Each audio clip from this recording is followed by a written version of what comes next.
भगवान बनना है, भगवान के बाजू में बैठना, भगवान बनने की वो कला आत्मसात करना, भगवान की वो बनने की हैसियत अपने अंदर लाना है।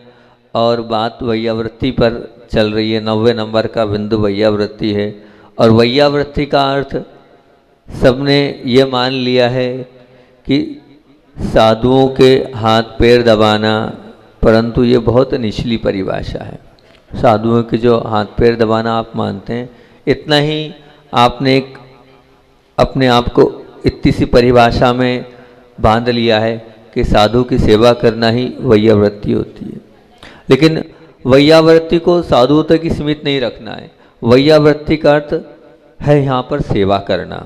और सेवा किसकी होती है? सेवा जीव मात्र की होती है।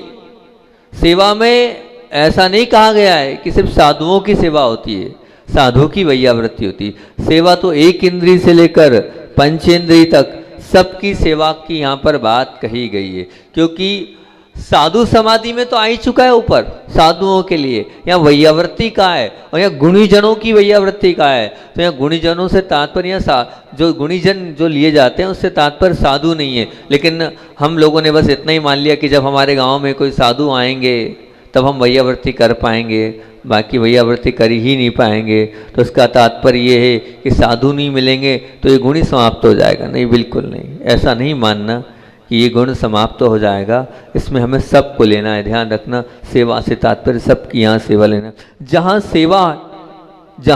सेवा हो वहाँ तो मेवा मिलना ही है। और वो मेवा जिसमें संसार को तारने की ताकत है, वो मेवा ऐसा है जिसमें संसार को तारने की ताकत है।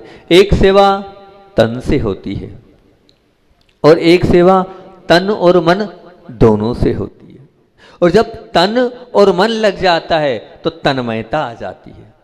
एक सेवा तन से होती है, एक सेवा मन से होती है, और एक तन और मन दोनों से होती है। जब तन और मन दोनों लग जाते हैं तो तन्मयता आ जाती है। और जो तन्मयता, जब तन्मयता आ जाती है तो मनत्वपना अपने आप अंकुश लग जाता है। और जब मनत्वपना जहाँ पर अंकुश लग जाता है तो वहाँ कर्तत्वपना आ जाता है। और जब कर्तत्वपना आ जाता है तो धर्मत्वपना आ जाता है। और जब धर्मत्वपना आ जाता है तो मुक्तत्व खुले आकाश में उड़कर आप ऊर्ध्वत्व तक पहुँच सकते हो।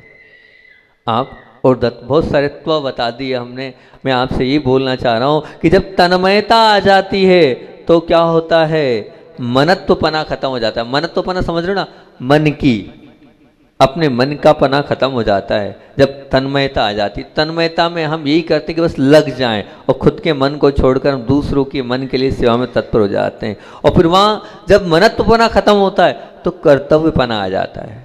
वहाँ फिर आपके अंदर रुचि रहेगी, मुझे कर्तव्य करना है, जो मुझसे कहा गया उसी में लगना है। तो वहाँ कर्तव्यपना हो जाता है। और जब कर्तव्य आप करते चले जाओगे, जो कर्तव्य कर रहा है वो सच्चा धर्मत्वपना ला रहा है, मतलब वही सच्चा धर्मात्मा है।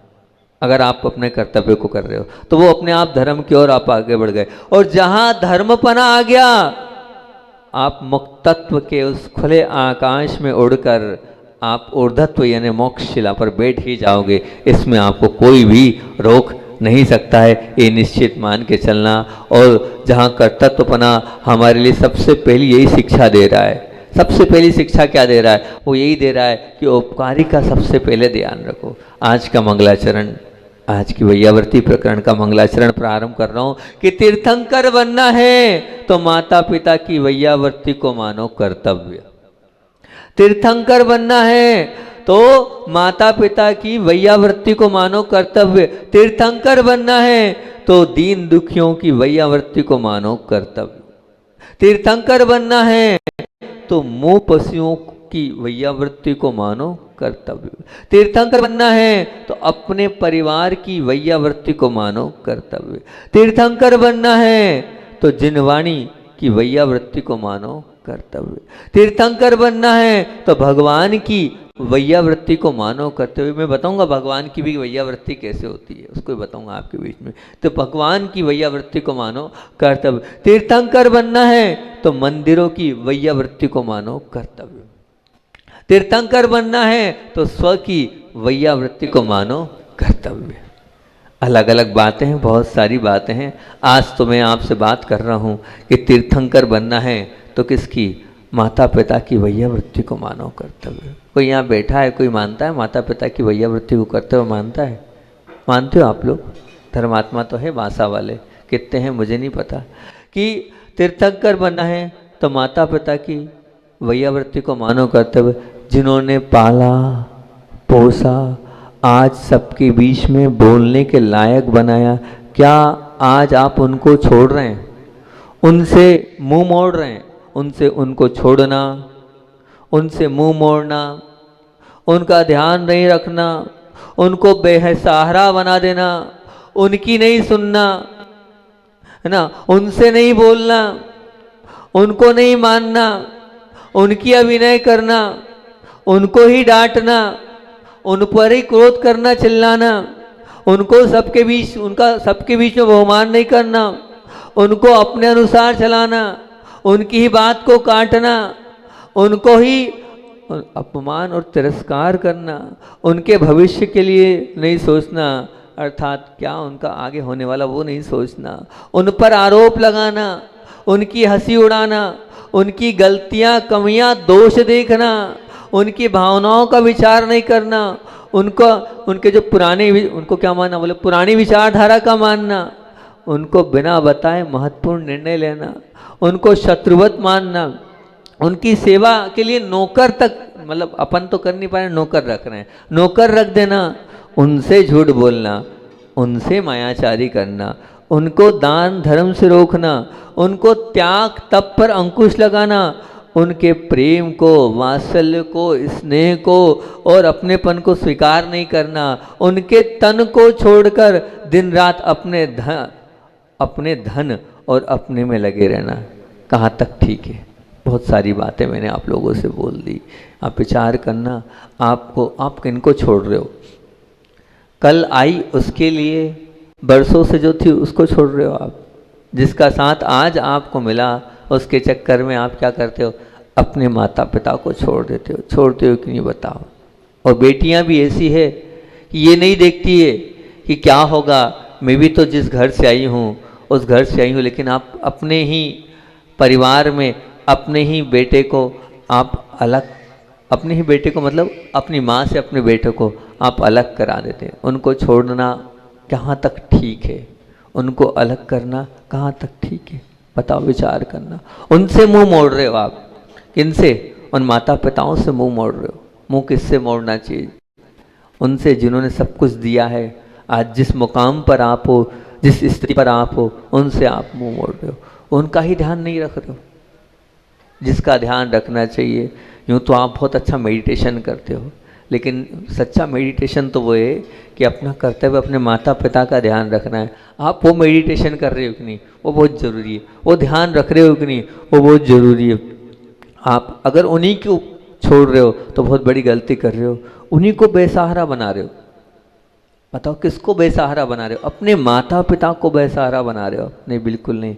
उनका तो आपको सहारा बनना है, उनकी तो आपको बैसाखी बनना है, लेकिन आप माता पिता को बेसहारा बना रहे हो। उनकी नहीं सुन रहे हो आप, जिनकी सुनना चाहिए उन्हीं की नहीं सुन रहे हो। जहाँ आपको जिनकी मानना चाहिए उनसे नहीं बोल रहे हो। दुनिया से मत बोलो मत बोलो, लेकिन कम से कम अपने बड़ों से, उपकारियों से और जो भी माता पिता से आप बात बंद कर रहे हो। बहुत सारे लोग हैं जो अपने माता पिता से बात नहीं करते हैं। बहुत सारे लोग हैं। बड़ा आश्चर्य होता है मुझे सुनकर, देखकर।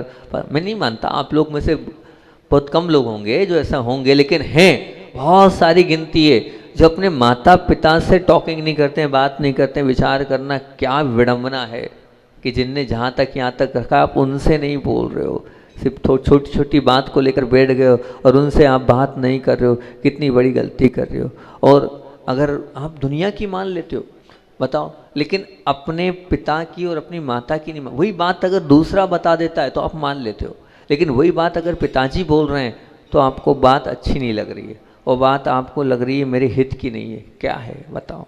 अरे आपके माता पिता हैं, क्या आपका अहित सोचेंगे? लेकिन फिर भी नहीं, आप उनकी ही नहीं मान रहे हो। कितनी बड़ी गलती कर रहे हो। आप अभिनय भी कर रहे हो तो किसकी? अपने माता पिता की अभिनय कर रहे हो। विचार करना, किसकी अभिनय कर रहे हो आप? वो माँ जिन्होंने पाल पोस कर यहाँ तक बचाया, उनकी अभिनय कर रहे हो, उनके साथ आप इस प्रकार का व्यवहार कर रहे हो, उनकी कभी अभिनय मत करना।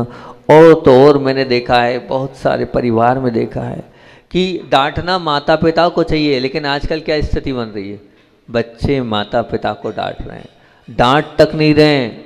आश्चर्य तो ये होगा, मारते भी हैं। डांटना तो बहुत दूर की बात है, आजकल मारने लगे हैं बच्चे अपने माता पिता को। क्या ठीक है? बड़ों को मार रहे हो आप, कहाँ तक ठीक है ये मारना? ये मार जो आप रहे हो, ये अपने आप को मार रहे हो। आज तो आप मार रहे हो, ध्यान रखना, लेकिन कल इससे ज़्यादा मार आपको कर्म मारेगा। आज तो आपने मार दिया, लेकिन कल आपको कर्म आपको वो इस प्रकार की मार मारेगा कि आप भी सहन नहीं कर पाओगे कि किस प्रकार का आपको मारना है। और क्रोध और चिल्लाना, किस पर चिल्ला रहे हो, किस पर क्रोध कर रहे हो? माता पिता पर, बड़ों पर क्रोध कर रहे हो हैं? किस पर? जिन्होंने यहाँ तक और हमारे लिए हर अनुकूलता को बनाया, हर स्थिति हर परिस्थिति में लड़ना सिखाया।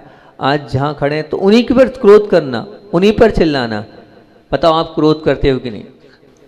बोलो तो, करते हो? किस पर क्रोध कर रहे हो? माता पिता पर क्रोध कर रहे हो? बिल्कुल भी नहीं, बिल्कुल गलत है। कम से कम इतना कमिटमेंट कर लो आज अगर प्रवचन सुन रहे हो कि हम सब पर क्रोध करेंगे, लेकिन कम से कम अपनी माता पिता पर क्रोध नहीं करेंगे। इतना हो जाएगा तो बहुत अच्छी बात है।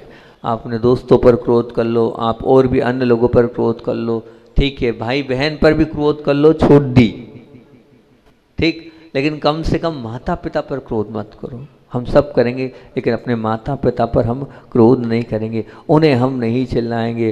ध्यान रखना, उनको सबके बीच में आपको बहुमान ही नहीं कर रहे हो आप। सबके बीच में एक आदर और सत्कार देना चाहिए, लेकिन सबके बीच में आप आदर सत्कार नहीं देते हो। सोचो क्या स्थिति बनती होगी।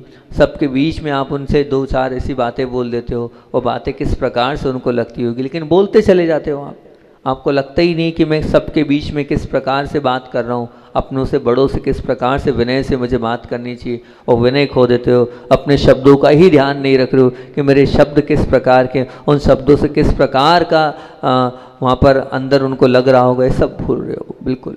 और अधिकतर बच्चे तो ऐसे हैं कि अपने माता पिता को अपने अनुसार चलाना चाहते हैं, जैसा मैं बोलूँ वैसा करो, और करना पड़ता है माता पिता को, मजबूरी है, क्या करें, वो बेसहारा हो चुके हैं और उनको आपकी वजह से जैसा आप बोलते हो वैसा वो करते ही चले जाते हैं। एक बालक की बात बता रहा हूँ कि एक बालक जो था उसकी भावना थी, क्या भावना थी कि मुझे गाड़ी चाहिए। क्या चाहिए? मुझे गाड़ी चाहिए। और गाड़ी भी कौन सी चाहिए? वो आजकल जो चली है ना 4 स्ट्रोक बड़ी गाड़ी, क्या बोलते हैं आप, हीरो होंडा वगैरह जो भी आती है कि वो चाहिए, है ना। बुलेट नहीं, वो 4 स्ट्रोक जो होती है आजकल, क्या हीरो होंडा बोलते हैं ना उसको, हाँ, तो वो वाली गाड़ी चाहिए। अब पिताजी एक नौकरी वाले बड़ी मुश्किल से तो पढ़ा रहे हैं बच्चों को, पर लेकिन बस आपने तो कह दिया गाड़ी चाहिए, इन्हें चाहिए। अब गाड़ी चाहिए, आपने अपनी मानसिकता और अपने मन को रख दिया, और वो जो है अब पिता कहाँ से लाए, वो कह रहा है भैया मैं नहीं ला के दे सकता हूँ, लेकिन नहीं मुझे तो चाहिए। अब इसी बीच में बहस हुई, बहस होने के बाद उन्होंने कहा अगर गाड़ी नहीं आई तो मैं घर छोड़ के चला जाऊँगा, ठीक है ना। अब घर छोड़ के चला जाऊँगा, उसको विकल्प हुआ कि ला के नहीं दे रहे हैं तो कोई बात नहीं। सुबह से शाम तक देखा पिताजी नहीं आए। अब वो जो बालक था उसने मन बनाया ऐसे घर में रहने से क्या मतलब, जहाँ मेरी इच्छाओं की पूर्ति नहीं हो, फिर मुझे क्यों, आजकल बंदो आपने हमें पैदा क्यों किया जब पाल नहीं सकते थे, तो ऐसा बोलते हैं बच्चे। बड़ी मतलब विडम्बना, ऐसा माता पिता से बोलते हैं कि आप जब हमारा ध्यान नहीं रख सकते थे, तो हमारी इच्छाओं की पूर्ति नहीं कर सकते हो, तो फिर क्या है आपके कर्तव्य, क्या आपकी जिम्मेदारी क्या है। मतलब गाड़ी दिलाना जिम्मेदारी है माता पिता की, बिना गाड़ी के तो किसी ने पढ़ाई करी नहीं होगी, ये जिम्मेदारी हो गई है। और उसमें ये वाली चाहिए, वो वाली चाहिए, ये कोई बात हुई? ठीक है, कोई बात नहीं। अब वो बालक जो है उसने इस विचार से कि अब नहीं मिल रहा है तो अपन घर छोड़ के चलो। अब घर छोड़ के चलो, तो घर छोड़ते वक्त अब एक जो पर्स रखा था पिताजी का, उस पर्स को लेकर वो चल दिया। अब गया तो उसने कहा जितने हैं उतने ही ठीक है, अपन तो निकल चलो। निकलने लगा, और निकलने के बाद जब वो पहुंच रहा था तो रास्ते में लग गई तो खून आ गया। खून आ गया, उसने कहा इलाज करा लो।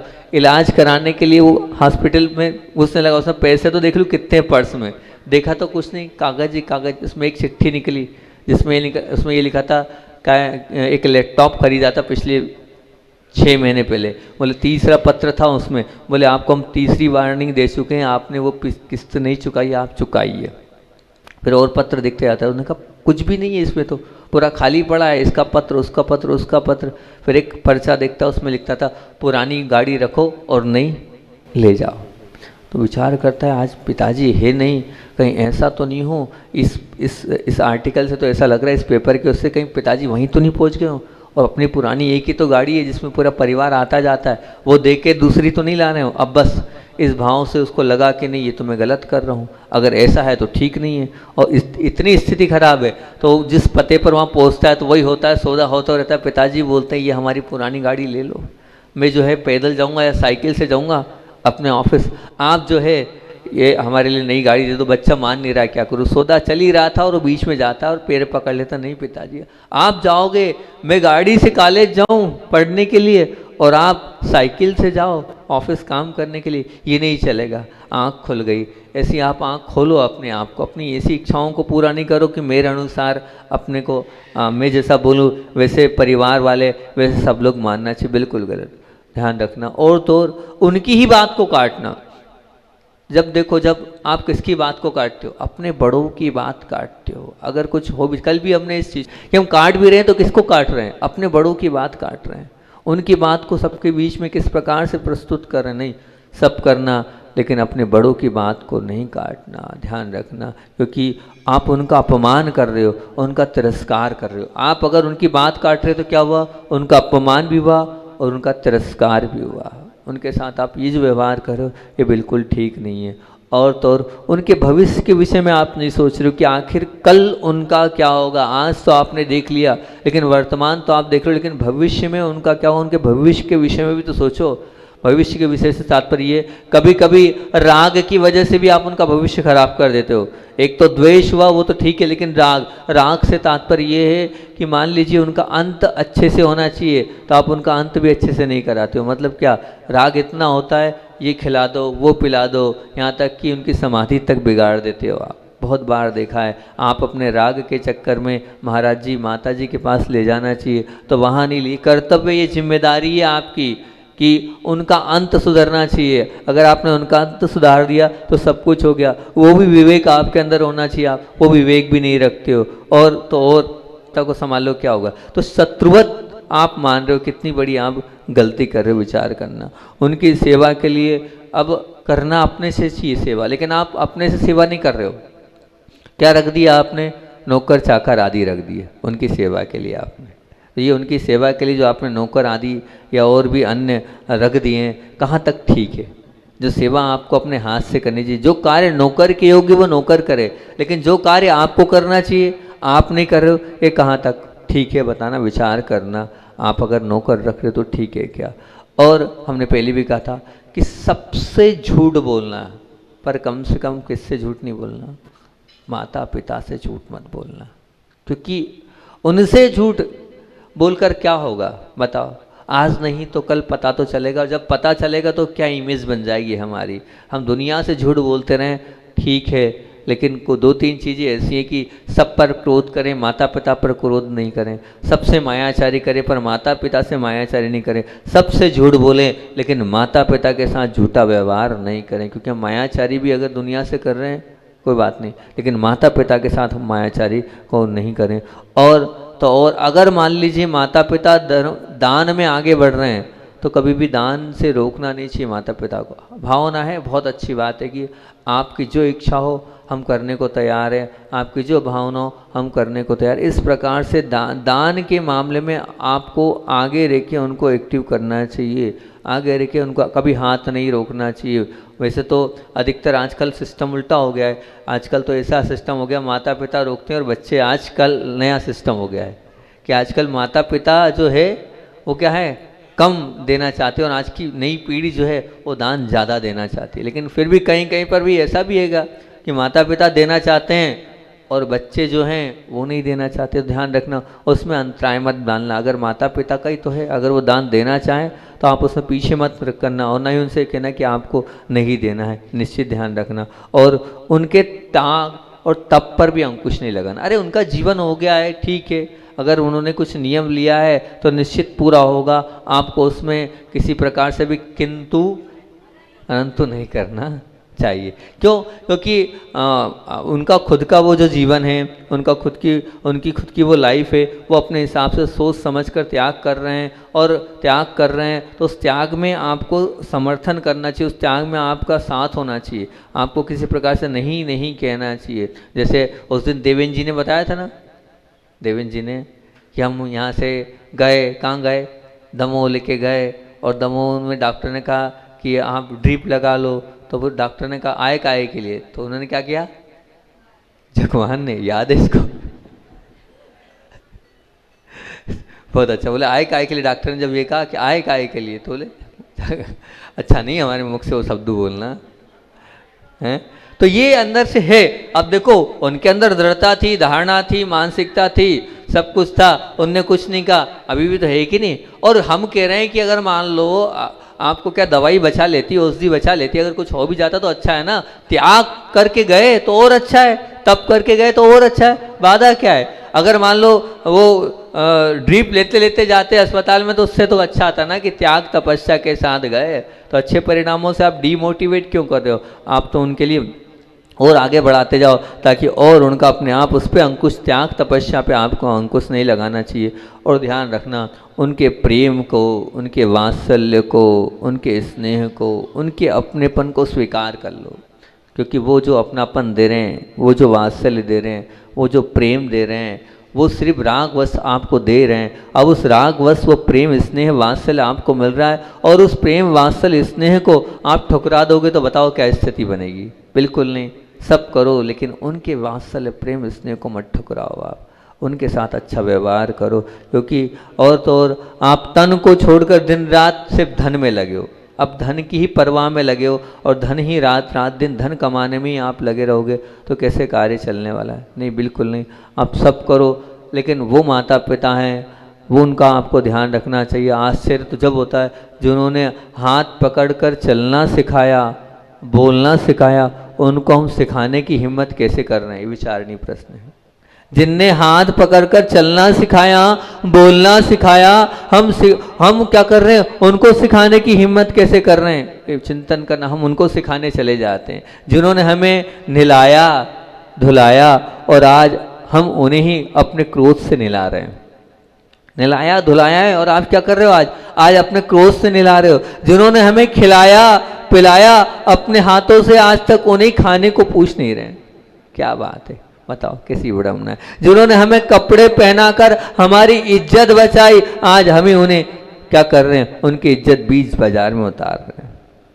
विचार करना, जिनने कपड़े पहनाए हम उनकी इज्जत बीच बाजार में आज उतार रहे हैं। जिन्होंने हमें क्या, बहुत ध्यान से सुनना, जिन्होंने हमें गंदगी करते हुए भी अंधी भक्ति रखते हुए उस गंदगी, उस सोच आदि को साफ किया, उनकी हम आज उनकी सबके सामने बुराई कर रहे हैं। विचार करना क्या करने जा रहे हैं आप। जिन्होंने कपड़े बिस्तर शरीर पर मेला होते हुए भी मन को मेला कर सबको भुला दिया, मतलब क्या, मन को फैलाकर सबको भुला दिया, और आज आप उनकी छोटी छोटी बातों को नहीं भुला पा रहे हैं। उनने तो सब भुलाकर बहुत कुछ किया, और आप उनकी छोटी छोटी बातों को भुला नहीं पा रहे हैं। इस पर विचार करना।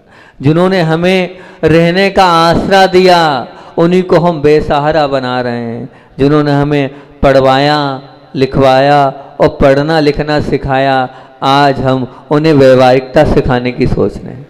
आपको व्यवहारिकता नहीं आती, आपको आता ही क्या है, आपको आपके अंदर समझ ही नहीं है। विचार करना।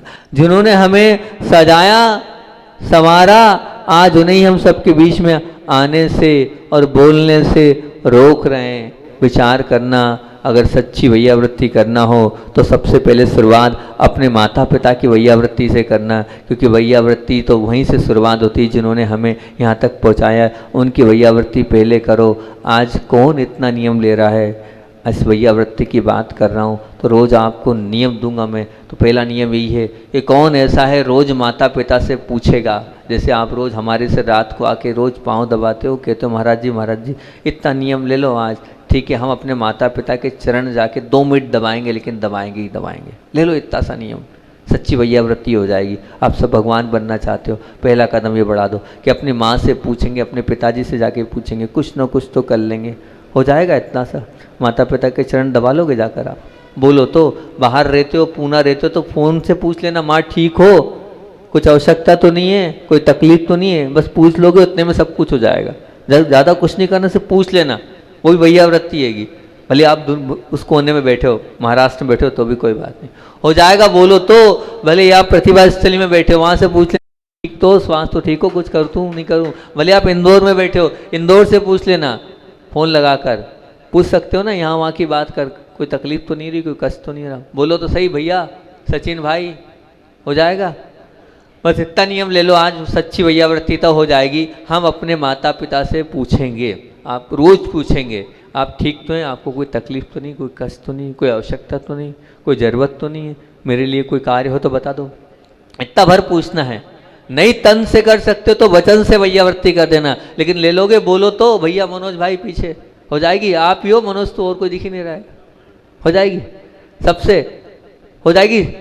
बहुत अच्छी बात है। तो इतना ही आज का हम आपसे कमिटमेंट से आते हैं कि अपने माता पिता से, जिन्होंने हमें यहाँ तक पहुँचाया, जिनके बलबूते पर आज हम यहाँ खड़े हैं, उनसे हम पूछें, उनकी वैयावृत्ति करें। ये सच्ची वैयावृत्ति होगी, तभी आप तीर्थंकर बन सकते हो। तो अपना सबसे पहला बिंदु है कि तीर्थंकर बनना है तो माता पिता की क्या करो, वही वैयावृत्ति को मानो कर्तव्य। अब कल अपन बात करेंगे या इसी पर थोड़ा और बोलेंगे कि तीर्थंकर बनना है तो दीन दुखियों की वैयावृत्ति को मानो करते हुए। आचार्य भगवान की बात को बोलकर मैं अपनी बात को विराम दूंगा। आचार्य भगवान देखो किस प्रकार की गुरुदेव की चर्या है कि किस प्रकार का वो अपरिग्रह व्रत का किस प्रकार से ध्यान रखते हैं, किस प्रकार से वो ध्यान रखते हैं कि मेरे महाव्रत हैं, उन 5 महाव्रतों में दोष नहीं लगना चाहिए। एक बार आचार्य श्री जी अपने हॉल में बैठे आहार के बाद, और आहार के बाद बैठे थे तो हुआ ये कि गुरुदेव को लघु शंका के लिए जाना था और कमंडल वो आसपास देख रहे थे,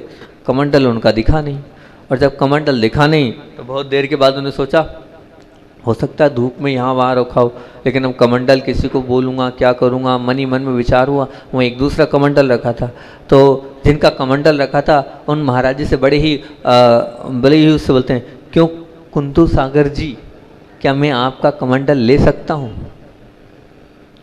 क्या बोला, क्या कुंतु सागर जी, क्या मैं आपका कमंडल ले सकता हूँ? इतने ही विनय के साथ और अहोभाव के साथ उन्होंने पूछा। तो कुंतु सागर जी बोला, आचार्य श्री जी कमंडल आपका, मंडल आपका, आप कैसी बात कर रहे हो? तो आचार्य श्री ने कहा नहीं नहीं, मेरा तो क्या है, मेरा तो शरीर भी जब मेरा नहीं है तो मैं कमंडल को कैसा मैं मान सकता हूँ, मैं अब कुछ नहीं मान सकता हूँ। तो इसलिए ये कमंडल मैं आपसे लेके जाना चाहता हूँ, आप दे सकते हैं अपना कमंडल? तो वो अहो भाग्य, उन्होंने उठा कर दे दिया। मेरा तो पुण्य है कि आपको ले गए। लेकिन देखो गुरुदेव छोटी सी चीज़ के लिए भी पूछ के ले रहे हैं और हम बिना पूछे न जाने क्या क्या कर रहे हैं। थोड़ा तो कुछ सीखें। बोलिए आचार्य विद्यासागर जी महामुनि राज की।